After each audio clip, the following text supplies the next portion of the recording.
Hi, I'm Paul Miles, and I'm at TU-Automotive Detroit 2017. And today I'm at the Willis Towers Watson stand with Geoff, Werner, and Katie DeGraaf. Hi, guys. Hi. I just want you to know, how can you be convinced that consumers will have a demand for UBI products and the services that can come off the back of that in exchange for their driver behaviour data? Yeah, there's certainly a demand. In our 2017 consumer survey, 84% of consumer respondents reported that they have an openness to trying a UBI policy, so the use of technology to describe how they drive in exchange for some service back from their insurer. We also asked these respondents if they felt like this was a fairer way to calculate insurance premiums versus traditional pricing, things like age, gender, and vehicle type. And 63% of respondents said that they think this is fairer, this makes more sense. Another 30% said they weren't really sure, maybe they needed more information, and only 7% disagreed that this was fair. This was not a fairer way to calculate premiums. And of those survey respondents who had actually been in a telematics program in a UBI policy themselves, 81% of them said they had a positive experience, and 93% said they enjoyed the additional services they got from their insurer, things like vehicle theft tracking and rewards programs. So there's certainly a demand, and even insurers are reaping the benefits of this, not only from the increased consumer engagement, but the insurers that have launched successful programs have gotten some impressive results. They've seen, some of our insurer clients have seen loss ratio improvements, some of up to 30%, and retention increases of about 5%. Excellent. And how can providers such as yourselves spread the adoption of UBI beyond the niche markets at the moment of the high-risk consumer?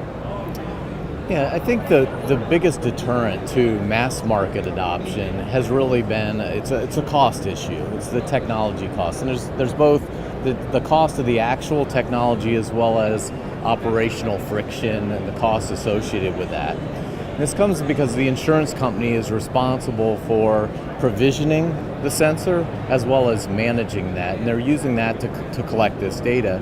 And that sensor is being solely used for that purpose, which means that they have to bear the entire cost of it. I think there's some exciting developments that are coming. They're associated with connected cars, telecommunication companies, location-based app providers, anyone that is collecting this data already on their customers. If we can utilize that data for the UBI product, it can drastically reduce the cost and then make it more applicable to the mass market, not just the high-risk drivers, the youthfuls, but also even the drivers, the low-risk drivers who have relatively low premiums today. I think there's an additional benefit to that. Because we're using data that's already been collected, it gives us an opportunity to tell the consumer right up front whether or not they're going to benefit from these types of programs. So we can calculate on day one, we can tell them this is the kind of driver you are and this is the premium that you can expect when we use this actual driving data. Now there is a question, of course, whether consumers are going to be interested in using that data for an insurance purpose.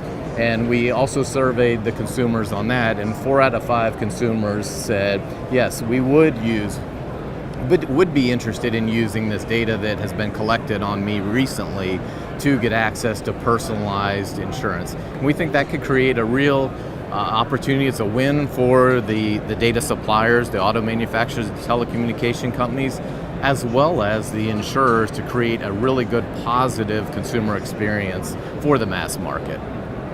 Excellent. And what sort of specific products can a provider bring to market that would definitely accelerate the uptake of UBI? Well, insurers need help making sense of this complex multi-sensor telematics data, right? So what we've done in our drivability program since 2009 is we've connected with about 10 telematics data source providers and with 27 insurers on 5 continents. we've collected what we believe is the industry's largest pooled database of telematics, policy, and loss data.